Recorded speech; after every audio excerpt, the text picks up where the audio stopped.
Yeah, we back. Yeah, we back. Now, today's going to be a follow-up video to the one I dropped yesterday in regards to Trump's military aggression against Nigeria. I also dropped a video earlier today on the Patreon going in deeper on the geostrategic aspect of it, and we're going to be following up. Today, I'm going to be reacting to an interview from the good brother David Hundan speaking on the situation, and I think he provided some decent insight. You know, basically discussing the geostrategic importance of Nigeria. You know, I touched on that on my Patreon video earlier today. You know, definitely, link in the description, pin comment at the top, subscribe to the Patreon. But for those who haven't seen it, take a look up on the screen. Nigeria is endowed with extensive oil and gas reserves, making it a major global energy exporter. It also possesses significant deposits of a variety of solid minerals like lithium, nickel, iron ore, gold, tin, which are increasingly important for the global energy transition. Situated on the Gulf of Guinea, Nigeria's location grants it a critical maritime position. I touched on that. I touched on that on the Patreon as well. And the brother David Hundan is also going to touch on that as well. Nigeria, not only does it have access to the coast, but it's also the gateway into the heart of the continent, and it's also rich and just a lot of farmland, and just it's a lot of geostrategic interests at play. Nigeria is definitely one of our key assets that we cannot afford to slip into the hands of foreign powers. Anyway, controlling access to vital Atlantic trade routes and influencing maritime security in the region. Now, this is kind of off topic, but still on topic. So I saw a post earlier today from Matt Walsh. He said this: Trump threatened to end aid to Nigeria in response to Christian persecution. That raises the question, why were we ever giving Nigeria aid to begin with? We spent at least $8 billion on Nigeria since 2015. In what way has the life of any American been improved by that investment? Now, that's why I say, man, these guys, man, they're just not very smart, man. Their bigotry and their ignorance just clouds their judgment. That's why they could never be, international leaders. That's why these guys are just local jokers and they stick to their domestic bullshit. Because when it comes to international affairs, they don't understand what's going on, man. Totally stuck in their bubble. Take a look up on the screen, right? This is coming directly from the United States government, right? From the Department of State, the website of the government, right? This is them saying it. This is the government saying it, right? They said this: our partnership with Nigeria, Africa's largest economy and democracy, is built on shared interests and values, as well as strong people-to-people ties. A secure, democratic, healthy, and prosperous Nigeria is good for Nigerians, Africa, the United States, and the world. The United States and Nigeria enjoy a deep and enduring partnership that spans more than 6 decades. Nigeria is our second largest trading partner in Africa, with two-way trade exceeding $10.6 billion. Now, when it comes to Matt Walsh, right, he's pandering to his low-educated base, right? A bunch of ignorant, conservatives in middle America that don't understand how things work on the international stage, right? The fact that the United States has access to certain markets and can engage in multi-billion-dollar trade, that makes life easier for you as the citizen back home. And in fact, having access to the Nigerian market is so important and so vital to American interests that they're talking about going to war for it. So as you can see, Matt Walsh exposed himself as an ignorant barbarian who doesn't understand the world around him. So I'm not even going to take him serious anymore. I could just tell you a charlatan grifter, you don't know nothing.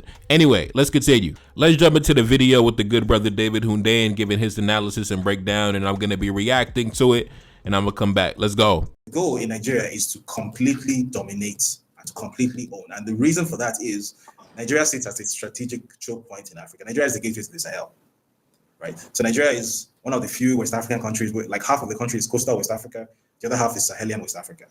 So Nigeria is the gateway to both the Atlantic region of West Africa and the Sahel region of West Africa. It's the biggest economy in the region, it's the most populous economy, the most populous country in the region, and most influential country in the region. If you can exercise dominance, total dominance over Nigeria, then in a few years' time, the AES will cease to exist. Wow. The AES, which is viewed as a strategic threat to US interests in the top half of Africa, primarily because, for two reasons. First of all, because ideology goes against the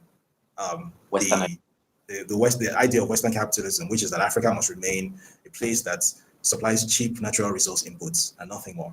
So all this talk about building infrastructure, building roads, building trade, aggregating trade into a free trade area, building factories to beneficiate their own resources, the US government does not want to hear that because that upsets their entire global economic model. So that's one reason. The second reason, and perhaps the more important reason, is that the AES countries are allied with Russia, and to a lesser extent, China. So the US government sees this as an existential battle between itself and what it considers to be a near-peer adversary, which is Russia in this case. If you've been following the news over the past few weeks, you've been seeing news items such as the Russians announcing that they're going to be assisting the Nigerians and I believe the Burkinabes with nuclear reactors, like to build nuclear reactors in those countries. Those countries, bear in mind, are big suppliers of uranium to global markets as well. So the calculation of the Trump administration is that if this is allowed to go unchecked, within a decade or so, these countries are going to get to the point where you're no longer going to be able to just topple them. They're going to become real countries. They're going to become real states with real state capacity. Most African countries are just like artificial. They don't really have power. Yeah. Right. The typical African country, if you have 5,000 men, you can take out the government in a typical African country with 5,000 fighting men because they lack capacity. Now, what these three countries in the AES are doing is that they are building capacity to function as real countries, which is a problem from the point of view of those who believe that Africa has a specific role to play in the global economy, a role that it must not break out of. So, taking control of Nigeria, total control, not proxy control through a puppet like Bola Tinubu, but total direct control would mean that you have direct access to the Sahel. Bear in mind that Nigeria has 1,000 kilometers of border with Niger alone, right? And then Nigeria obviously borders Benin, which also borders Niger, and I believe it borders Burkina Faso. So from Nigeria, you essentially have unrestricted access to the Sahel.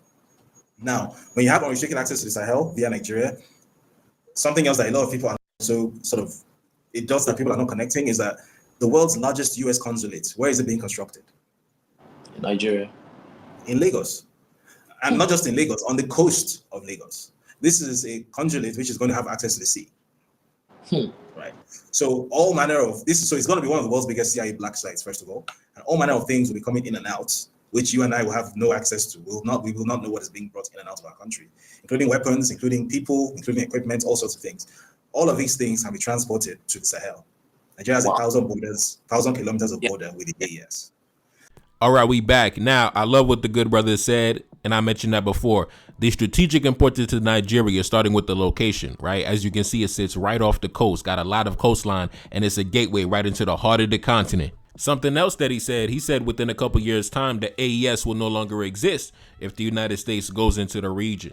Now, the game plan for the United States and, all the other Western powers has simply been, to contain the growth and the spread and strengthen their relationships with all the countries along the coast, right? So, Benin, Nigeria, Ghana, Ivory Coast, they want to maintain those nations as, the so-called the democratic nations and things like that. They don't want what happened in the Sahel, Mali and Burkina and Niger to spread down further south into the coastal nations. Now, one thing I will say, though, and even to the good brother David Hundean, because, I believe that, when Trump was on the campaign, he was also one of the people saying it too. A lot of people had the misconception or the false idea that, when Trump gets into office, we're going to be able to do our thing. We're going to be able to, sit back and breathe and relax and, strategize and get to work on, our agenda. But nope. No. We always thought that it was the Democrats that's going to be, sending the fighter jets and destabilizing our countries and undermining our activities.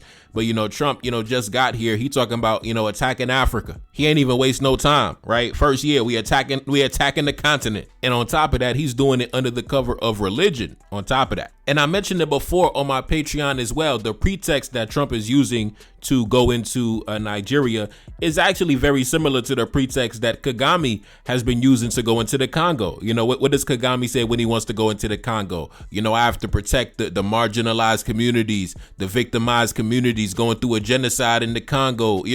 I have to protect the ethnic communities that are going to be, genocided by their government, the genocidal government, right? The FDLR, it's the same pretext that Trump is using to go into Nigeria. We got to protect the Christian communities, facing persecution and genocide. And in the end, what are both gentlemen doing? They're both, securing their interests. They're both maintaining a pipeline for the minerals. But the cover they use, the pretext they use is I'm the protector of the marginalized communities. So, that's a very tried and true pretext and justification for military action. You know, that's something we should keep in the back of our mind in the future, in the far distant future, when we have, you know, the international Pan-African militia, right? And we decide to say, listen, we got to protect the marginalized blacks in this community. We have to defend the marginalized blacks in this country. So we have to install a leader that is Pan-Africanist, right? So we have, listen, just keep it in the back of our mind, you know, in the distant future, you know, that's something we should think about. Of course, I'm not talking about something, you know, right now, but, you know, obviously, you know, just something in generations to come, just something, you know, we should, you know, keep in the back of our minds. Anyway, back to what he said about the AES. Nigeria, like he says, shares 1,000 kilometers of border with the AES, with Niger in particular, which would give the United States, you know, direct access to the AES if necessary. Now, of course, you know, we don't know what Trump plans to do, if he plans to put boots on the ground, if he plans to just launch some, you know, aerial attacks. We don't really know the plan of action, you know, just yet, but it's just something to keep in mind, you know, just something to keep in mind.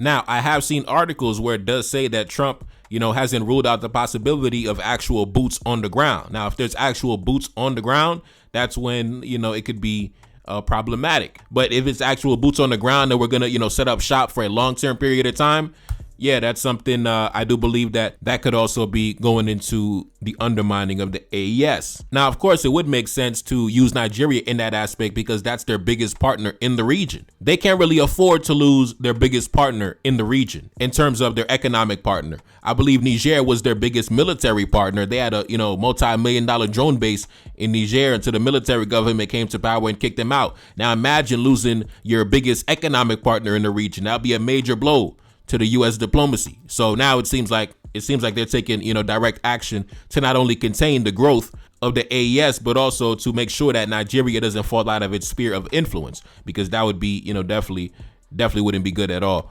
Now, something else that he said that was interesting, I had to go confirm it, but what he said was correct. The U.S. consulate in Lagos, Nigeria will be the largest American consulate in the world upon completion. The project costs over $537 million, and the complex will be situated on a 12-acre site, and it will be a 10-story building. Now, that right there shows you that the United States views Nigeria as extremely important to its future, you know, economic and geopolitical goals. Now, for those on my Patreon, I already discussed the geostrategic importance of Nigeria. You know, it's on another level. The adversary can see it. Unfortunately, I don't know if my Nigerian brothers and sisters can see it, but, you know, obviously, you know, the world can see it. The United States establishing their most important diplomatic building right there in Nigeria. So that goes to show the untapped potential, unharnessed potential of Nigeria, you know, on another level, truly with the capacity to become a superpower.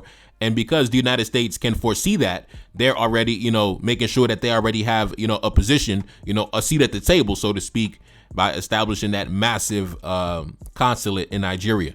And of course, as we already know, due to the fact that Nigeria possesses so many of the most important minerals going into the next century, you know, the United States definitely wants a seat at the table, you know, so much so that they're trying to force their way at the table. You know, like I say, man, Nigeria has a very diverse diplomatic relationship with many different nations. You know, they can parlay with China, they can parlay with the United States. You know, they haven't really picked a side, like David said. So, you know, the United States is threatened by the growing, you know, friendship between Nigeria and China, the growing, you know, trade and, you know, bilateral agreements, you know, that are being signed between the U.S. and China. So it seems like the United States is trying to, you know, they're trying to force their way in. It's basically like this. Imagine Nigeria was a beautiful woman, right? And she walking down the street, and, you know, some guys trying to, you know, talk to her, kick game to her, and the United States are getting jealous. The United States like, bro, back off. You know, I want Nigeria. And then he walks up, you know, pushes the other guy off, and then he says, listen, hey, what's up, baby? You know, and then he puts his arm around her, and then he walks down the street with her. You know, he's trying to force his way. He's trying to strong arm his way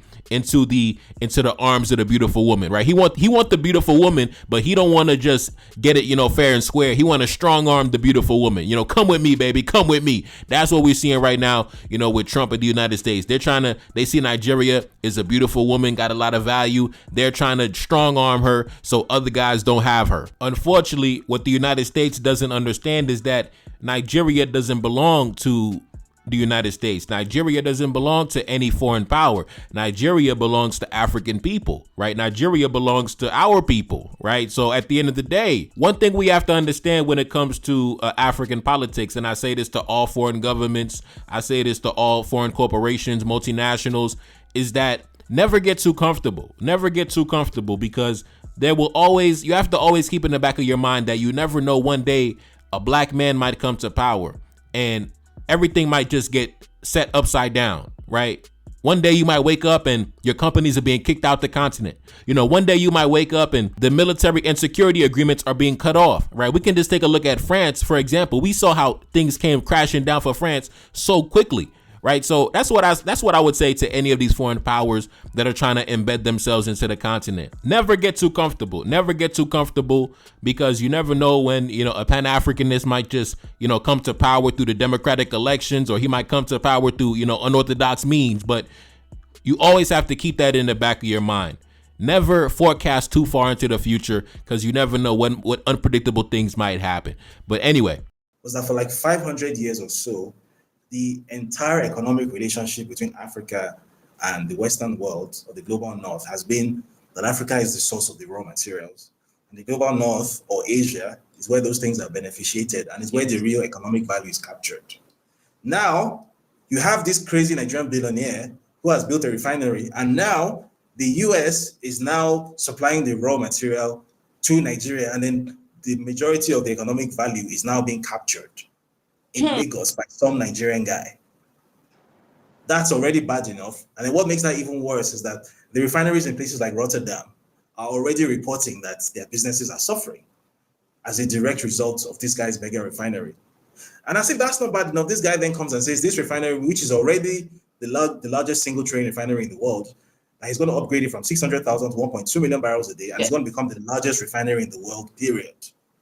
Which would essentially destroy the European refining industry, and would completely upturn the economic balance of power in the fossil fuels industry in Africa. So if they're looking at it from that perspective, that this has the potential, the same way the Great Man-Made River Project in Libya had the potential to suck in wealth and create wealth and reduce poverty in that area.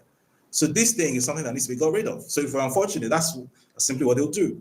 They'll go bomb the refinery back to the Stone Age and claim that, oh, this was infrastructure that was being used to support terrorism. now in that part of the video, the good brother David was talking about the oil refinery, Dangote's oil refinery in Nigeria. Now, I love that word. That's one of my favorite words in the entire world. When I hear refinery, it's like as soon as I hear that word, all I see is, you know, prosperity and power. And man, I love that word, refinery. We need more of that. I love that. We need refineries in all sectors, the oil sector, the gold sector, the uranium sector. We need all that. Now, of course, the adversary hates that word. Now, when it comes to us, we love that word, right? They hate that word because they view Africa as a site for cheap resource extraction, right? They don't view Africa as a place to, you know, to establish refineries, to capture the value directly domestically on the continent. No, they want you to ship out the raw product, the raw materials. Then they'll refine it in their refineries overseas, over in Europe or whatever, or wherever they refine it at, in Switzerland or, you know, Amsterdam or wherever. And then they ship you back the finished product. So you import the finished product, but you exported the raw material. But when you refine it directly on the continent, you cut them out of the equation. You cut them out of the economic equation. They don't get their cut. We end up keeping their cut in our pocket. So they hate that word. They hate the word refinery, but we love that word. I love that word, refinery. But of course they hate that because they establish whole entire business models off of that, right? Let's get the raw material and let's ship back the finished product. But once we refine it directly domestically, we're not sending nothing out to you and you ain't shipping nothing back, which means that your entire business model has crumbled right before your eyes, right? Which means your company's going to go bankrupt very soon. Anyway, let's continue. Yes. How is it the US government's business? What is or is not happening in Nigeria? Right? What if the Nigerian government started putting out statements about how the US treats black people in the US? You know, I used to work with African Stream, and you saw what was done to African Stream. Right? Yeah. A large part of the reason why they came after us with the frequency that they did was because they claimed that we involved ourselves in domestic US politics because we spoke about issues regarding African American populations in the US. Because obviously we consider African Americans to be Africans as well. They've been in the US for generations, but they're still African. Yes. And they're still part of the global black conversation. And we weren't just covering Africa, we were covering the global Africa, as we call it. So that's Africa, the Caribbean, South America, and North America. And they claimed that we were involving ourselves in US politics, therefore we were a Russian influence operation. Yeah, they said it was Russia. Essentially that it's not our business, that we're a bunch of people in Nairobi, Kenya, so why the hell are we talking about what's happening in the US? How is it our business? So using that exact same standard that was used to deplatform us to hell, why on earth is it the US government's business what is or is not happening in Nigeria?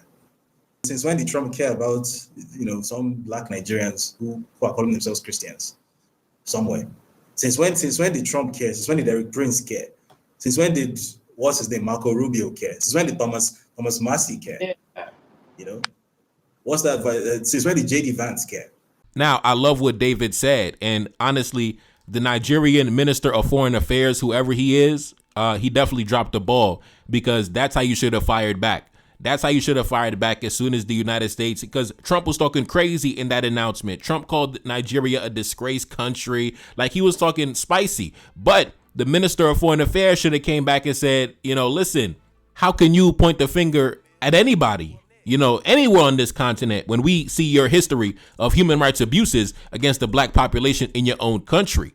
The Minister of Foreign Affairs should have came out with a statement and said, listen, we are Nigerians, we are a multi-ethnic, population, a multi-ethnic country with multiple faiths. How can a nation, lay judgment upon us when you built your foundation off the back of enslaved people and human trafficking and crimes against humanity? Like, man, the Nigerian diplomacy dropped the ball, man. But anyways, like I said, man, go hit up that Patreon. I dropped a video on the Patreon earlier today discussing this very same topic. But in summary, like I said, it's not about the Christians, because if it was about the Christians, then how come you spent so many years and centuries and decades marginalizing the black Christians right here in this country, right? We see how you talk about the black Christians right here in this country, but you expect me to believe you care about the black Christians all the way over there in that country. No, I don't think so. We know what it is. It's about the oil and gas. It's about the lithium. It's about the cobalt. It's about the critical minerals that are essential for the next century. And due to the fact that Nigeria is your biggest trading partner in the region, and due to the fact that many nations in the region have decided to diversify their relationships and look towards other partners that have better offers on the table, in a bid to maintain or secure Western interests for the foreseeable future, and due to the fact that Nigeria has consistently, rejected any offers of establishing a U.S. military base in that country, it seems like now you're just going in, by force, like the analogy I gave before with the beautiful woman, right? So you're trying to strong arm the beautiful woman. You don't want it to just be, just fair and square, may the best man win. You want to strong arm the beautiful woman, right? That's what it is, right? These guys is trying to strong arm the beautiful women, and the beautiful women in these cases is the African nations that are rich in resources that are very important for the next century. But anyways, I'm not going to be here too long, man. It's your boy Nefakari, that's Salim, back in the building, yes indeed. Second single off the next project, Inspire and Bamako. Pin comment at the top, link in the description.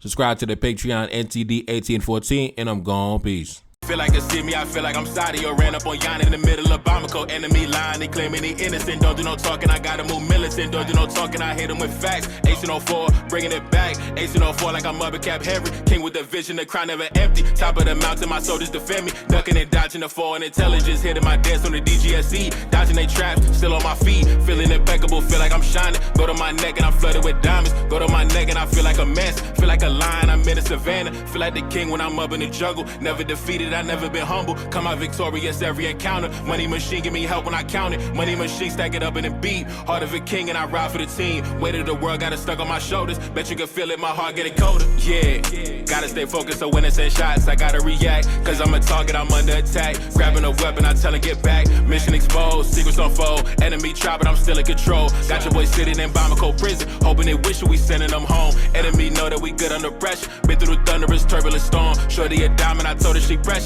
Hop in a whip and I'm taking her home. Hop in a whip and I'm swerving, I'm smashed. Killing my enemies, one of my passion. Rocking this gold like we in bikini. Feel like the captain, I'm clutching a heater. Yeah, gotta stay focused so when it's in shots I gotta react. Cause I'm a target, I'm under attack. Grabbing a weapon, I tell her get back. Mission exposed, secrets unfold. Enemy try but I'm still in control. Got your boy sitting in Bamako prison. Hoping they wish we sending them home. Enemy know that we good under pressure. Been through the thunderous turbulent storm. Shorty a diamond, I told her she pressure. Hop in a whip and I'm taking her home. Hop in a whip and I'm swerving, I'm smashed. Killing my enemies, one of my passion.